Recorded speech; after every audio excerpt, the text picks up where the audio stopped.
किसी भी अवस्था में शरीरधारी परमात्मा की पूर्णता को प्राप्त नहीं कर सकता है। उसमें विलय कर सकता है, लेकिन उसकी पूर्णता को प्राप्त नहीं कर सकता। मनुष्य का विकास उसकी आध्यात्मिक उन्नति पर निर्भर करता है। मनुष्य जब आध्यात्मिक विकास करता है, विकास करते करते उसके संस्कार छट जाते हैं। अंतिम संस्कार छटने पर ही परमात्मा पर विलय होता है।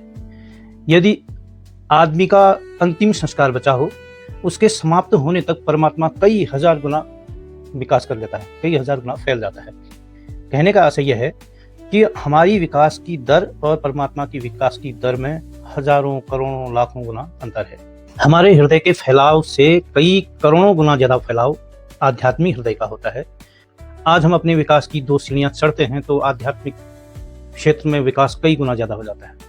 ईश्वर तत्व हमेशा हर पल फैल रहा है। उसके फैलने की, उसके विकास करने की और उसकी गति हमसे कई करोड़ों गुना ज्यादा है। हम उसका पीछा नहीं कर सकते। एक ही चीज है, अगर परमात्मा को पाना है तो समर्पण।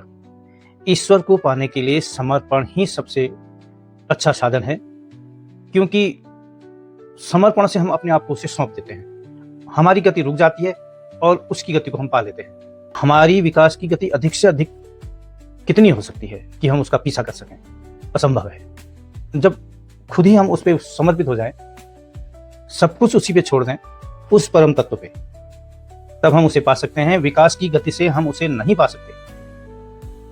भक्ति में सबसे महत्वपूर्ण है समर्पित हो जाना।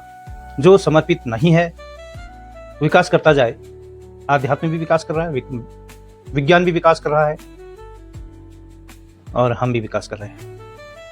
हमारे विकास की अपेक्षा आध्यात्मिक विकास अर्थात ईश्वर का फैलाव, आध्यात्मिक विकास कहने का मतलब है ईश्वर का फैलाव। ईश्वर हर बार अपना एरिया फैला रहा है। इससे आप ये समझ सकते हैं कि अगर इतना बड़ा पिंड है, उसके अंदर बहुत हजारों लाखों सौ परिवार है, 2-4 मिनट में या 2-4 दिन में इतना बड़ा हो जाएगा।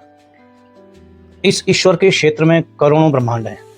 हम एक ब्रह्मांड की कड़ी हैं। हम कितना विकास कर लेंगे?